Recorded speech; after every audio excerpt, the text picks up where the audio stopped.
So hello நண்பா, இனி நம்ம இந்த வீடியோவில் எதை பற்றி பேச போகிறோம் அப்படின்னு பார்த்தீங்கன்னா, நம்ம ரஜினி சாரோட நடிப்பில் வரப்போகிற அடுத்த 2 படம், கூலி, ஜெயிலர் 2.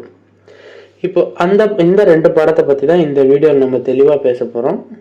ஸோ வீடியோவை கடைசி வரைக்கும் பாருங்கள். மறக்காமல் இப்போ தான் புதுசாக பார்க்குறீங்கன்னா சப்ஸ்கிரைப் பண்ணிக்கோங்க. ஸோ வாங்க வீடியோக்குள்ளே போகலாம். இப்போ பார்த்தீங்கன்னா நம்ம லோகேஷ் கனகராஜ் கூலி படத்தை ரஜினி சாரோட இயக்கிட்டு இருக்காரு. அண்ட் இந்த படத்தை நம்ம லோகேஷ் கனகராஜ் சார் ஒரு ப்ரெஷர் இல்லாமல் எடுக்கிறாரு அப்படின்னு தான் சொல்லணும். ஏன் இதுக்கு முன்னாடி இருக்கிற எல்லா படத்தையும் ப்ரெஷரோட தான் எடுத்தாரா அப்படின்னு கேட்டிங்கன்னா அப்படி கிடையாது. ஆனால் அவருக்கு லியோ படம் எடுக்கும்போது கண்டிப்பாக ப்ரெஷர் இருந்துச்சு.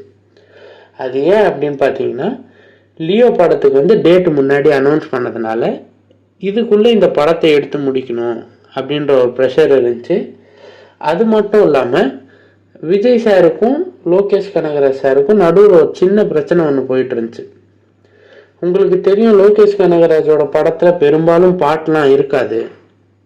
ஸோ இந்த படமும் ஒரு அவுட் அண்ட் அவுட் கேங்ஸ்டர் ஃபிலிமாக தான் இருக்கணும் அப்படின்னு நினச்சாரு லியோ படமும். பட் அங்கே பாட்டை வைக்கிறதுக்காக ஒரு ஃப்ளாஷ்பேக்கை க்ரியேட் பண்ணதுனால அந்த படம் அந்த அளவுக்கு ஒர்க் ஆகலை. ஸோ இப்போ நெல்சனும் லோகேஷ் கனகராஜும் ரஜினி சார்கிட்ட கேட்டது என்ன அப்படின்னு பார்த்தீங்கன்னா, நாங்கள் படத்தை சீக்கிரம் எடுக்க மாட்டோம், எங்களுக்கு டைம் வேணும், நாங்கள் பொறுமையாக தான் எடுப்போம். அண்ட் இப்போ சமீபத்தில் கூலி படத்தோட ஷூட்டிங் ஃபுல்லாக முடிஞ்சிருச்சு. அண்ட் 15 இல்லை 14 மார்ச்சில் டீசர் ரிலீஸ் பண்ண போகிறதா பேசிகிட்டு இருக்காங்க.